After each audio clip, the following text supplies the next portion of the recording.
important parts. First, I want you to hear from the Buffalo Bills GM, Brandon Beane.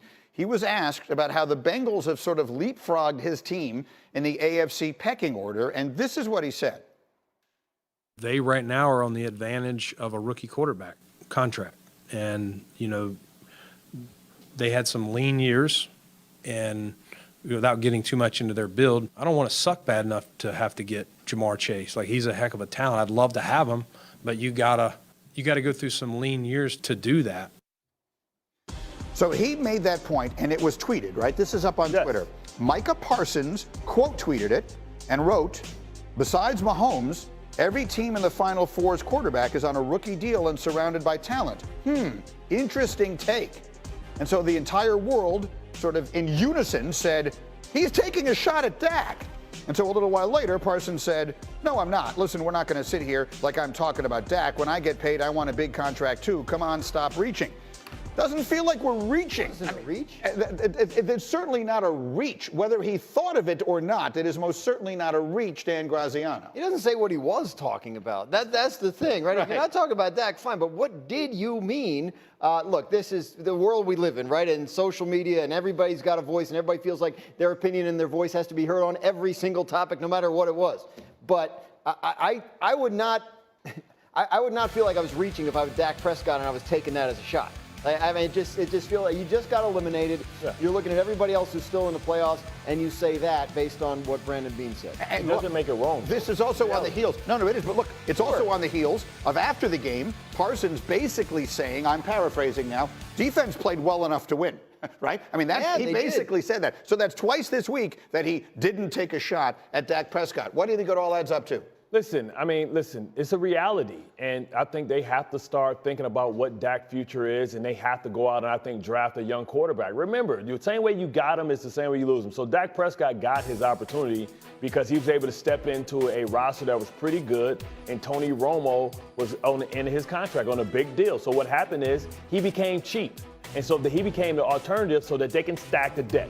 We talk about it all the time. And I was the master. Every team I was on that had success stacked the deck, right? When you say, Bart, what do you mean stack the deck? When I have a cheap quarterback, that means every other position I can go out and I can fill it with great players that are already proven. When I came here, we had Alan Faneca, Damon Woody, myself, Jason Taylor, Trevor Price. These are all people we went out and spent top dollar for. The problem is it's not sustainable. So it's two ways to win in this league. You either win with a young quarterback and a stacked deck, or you have a guy that can overcome not having a deep roster.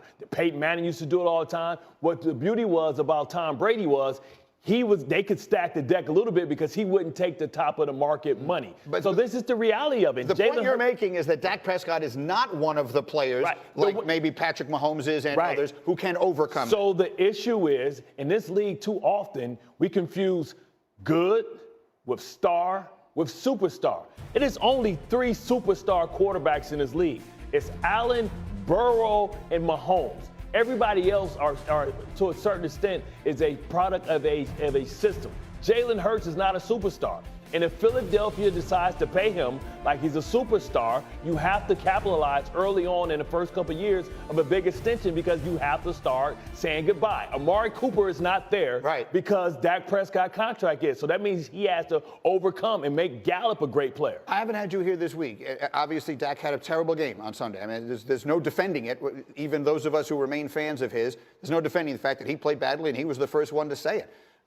He has no guaranteed money in his contract after this coming season. He will be their quarterback next year. Yeah. But could you see a world where someone else is their quarterback the year after that? It's the NFL. You could see things changing all the time, especially when there's no guaranteed money. The second your guaranteed money is up, you are basically year to year. Year to year. You're a year-to-year player depending on your performance. So, the NFL is cycles, right? You have cycles of players coming in, and there's windows of opportunity. 2 to 3 year window. When you're building these rosters up and you hit the jackpot, you get a young quarterback on a rookie contract.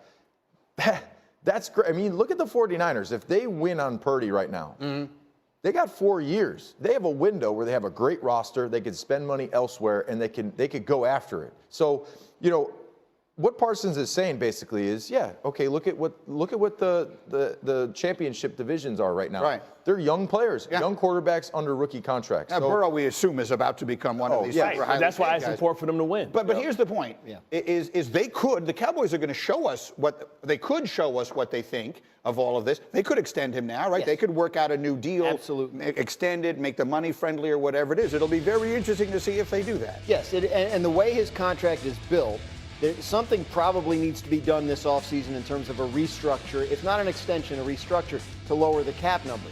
So they looked ahead and said, well, at this point in the 2023 offseason, we are going to either want to extend him or be able to restructure him. This is a critical offseason, and you're absolutely right, Greeny. What they do in terms of do they extend him, do they restructure, do they do nothing, will tell us a lot about how they feel about it going forward. You're absolutely correct. Teams that have failed. The Ravens have failed. The Giants have failed because they had a window with a cheap contract, and now they have to try and win after they pay their quarterback. And it's more difficult to win that way because if anybody gets hurt from your core of your superstars that you pay, the next player behind him is not as good. That's always been the NFL. Look at what Russell Wilson did. He was the first one to really show us that you can win a contract and stack the debt. Go ahead, really fast. And if you take a little less, and you're not setting the market, and you take a little less, but you win championships, you'll win it. You become Tom Brady. You'll make a lot more. I've been saying that for years. You'll make a lot more in the long run. Everyone yells at me when I say that. I think it makes it. Look, I can actually solve this problem from an NFL standpoint. I'll do it on my radio show later today. I don't have the time for it here. Like most geniuses, I won't be fully appreciated until long after my time. Meanwhile, another offseason of questions for Aaron Rodgers. The drama continues. I want you to hear this again. Tuesday, he was on his regular appearance with Pat McAfee, answering a variety of questions about his future, whether that be in Green Bay or elsewhere. Here's what he said.